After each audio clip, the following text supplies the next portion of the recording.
وقال اللہ انی معکم لئن اقمتم الصلاة وآتیتم الزکاة وقال اللہ انی معکم، اللہ تعالیٰ نے بنی اسرائیل کو کہا میں تمہارے ساتھ ہوں، کب؟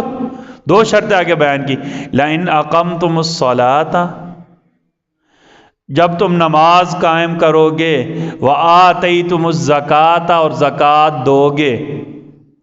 چونکہ قرآن ہمیشہ کے لیے ہے، یہ حکم کس کے لیے؟ میرے لیے بھی، آپ کے لیے بھی ہے۔ اللہ کی مدد کب ہوگی؟ جب نماز قائم کریں گے، نماز پڑھیں گے، اور دوسری زکوٰۃ دیں گے جب زکوٰۃ ہمارے اوپر فرض ہوگی۔ اللہ کی مدد کا آسان نسخہ، ٹھیک ہے نا، نماز قائم کرنا اور زکوٰۃ دینا۔ اللہ تعالیٰ نے بنی اسرائیل، پچھلی شریعتوں میں زکوٰۃ فرض تھی، اللہ تعالیٰ نے بنی اسرائیل سے کیا عہد لیا؟ انی معکم، میں تمہارے ساتھ ہوں، لئن اقمتم الصلاة،